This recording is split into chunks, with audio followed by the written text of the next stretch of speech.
इसी महीने की 4 तारीख को मतलब 4 अक्टूबर को बीबीसी हिंदी के लिए एक वरिष्ठ पत्रकार हैं जो राजस्थान से आते हैं, त्रिभुवन नाम है उनका।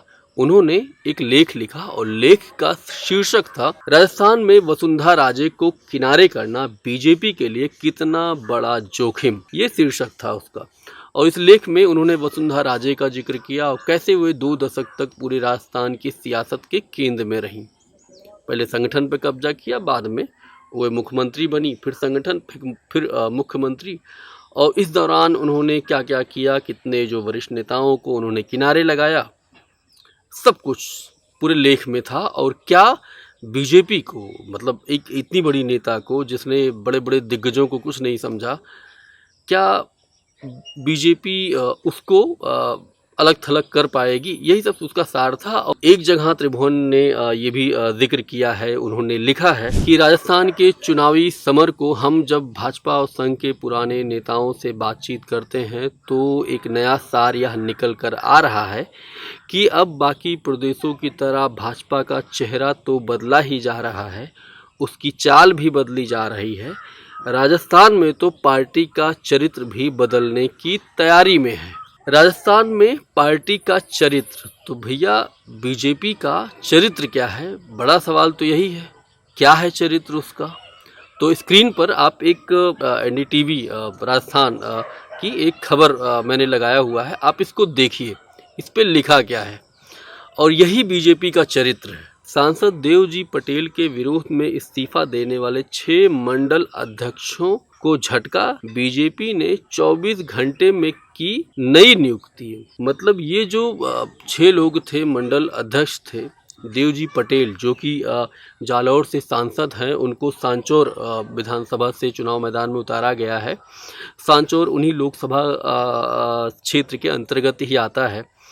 और उसके इतिहास को अगर देखें तो पिछले 2 बार से लगातार वहाँ कांग्रेस जीत रही है, 2 बार से। पिछली बार जो वहाँ के जो कांग्रेस उम्मीदवार थे सुखराम बिश्नोई, उन्होंने बीजेपी उम्मीदवार को 26,000 वोटों से हराया था। और देवजी पटेल को टिकट भी इसलिए दिया गया है क्योंकि साल 2019 का जब लोकसभा चुनाव हुआ था तो इस पर्टिकुलर विधानसभा में, सांचौर विधानसभा में, बीजेपी को 17,000 वोटों से बढ़त हासिल हुई थी।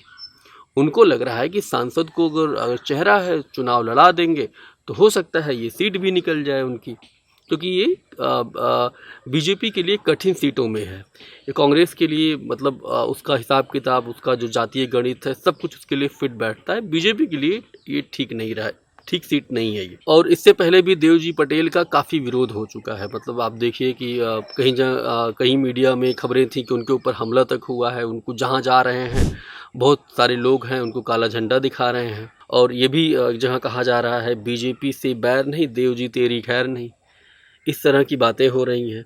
मतलब जो अभी सांसदों को चुनाव मैदान में बीजेपी ने उतारा है, तो चाहे वो जयवर्धन हो, चाहे देवजी पटेल हो, एक दो जगह और काफ़ी बड़े पैमाने पर उनका विरोध है। जैसे दिया कुमारी का विरोध हो रहा है विद्याधर नगर सीट पे।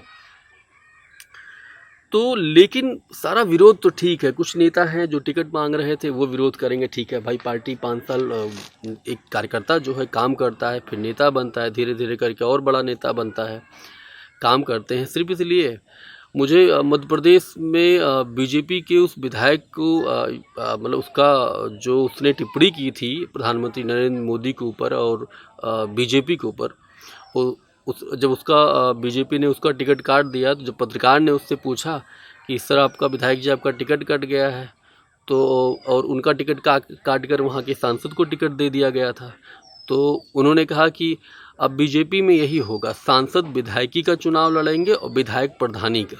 अपने पूरे जीवन काल में मैंने इतनी जल्दी जो है बीजेपी को निर्णय लेते हुए कभी नहीं देखा है। मैं इस बात को दावे के साथ आपको कह रहा हूँ। मतलब 6 मंडल अध्यक्ष अगर इस्तीफा देते हैं तो पार्टी उनसे बात तक नहीं करती है। हो सकता है कि वो लोग मान जाते, हो सकता है किसी नेता का उनको दबाव हो, किसी नेता के वो प्रशंसक रहे, उसको टिकट ना मिला हो, लेकिन इतनी जल्दी एक नई नियुक्ति कर दी जाए, ये पहली बार मैं देख रहा हूँ। किसी भी दल में इस तरह की चीज़ें नहीं होती हैं, किसी दल में है ही नहीं। वहाँ कितने बड़े बड़े नेता हैं भाई, राजस्थान में बड़े बड़े नेता हैं, प्रधानमंत्री मोदी की कैबिनेट में हैं वो लोग। लेकिन सारे निर्णय दिल्ली से हो रहे हैं। मतलब एक स्टेट का जो पूरा एक डेमोक्रेटिक जो पूरा कल्चर है, पार्टियों का जो डेमोक्रेटिक कल्चर है, कोई परवाह नहीं है। वहाँ प्रदेश अध्यक्ष कौन है, उपाध्यक्ष कौन है, मंत्री कौन है, जिला अध्यक्ष कौन, फर्क ही नहीं पड़ रहा है। निर्णय दिल्ली से हो रहे हैं। आप बताइए, मतलब इतना कौन सा कंट्रोल करना है भाई आपको? और 24 घंटे के अंदर आप उनसे बातचीत कर सकते थे। क्या यही ज़रूरी था आपके लिए? यही चरित्र बदलना है आपको? मतलब लाठी लेकर खड़े रहिए, जो आपका विरोध हो उसको पीट दीजिए, डराइए उसको। बीजेपी के इस चाल, चेहरे और चरित्र की जो बदलने की कवायद चल रही है, इसको आप कैसे देख रहे हैं? कमेंट बॉक्स में ज़रूर बताएं। मेरा नाम शैलेंद्र सिंह है, आप देख रहे थे TV11 भारत। बहुत बहुत शुक्रिया।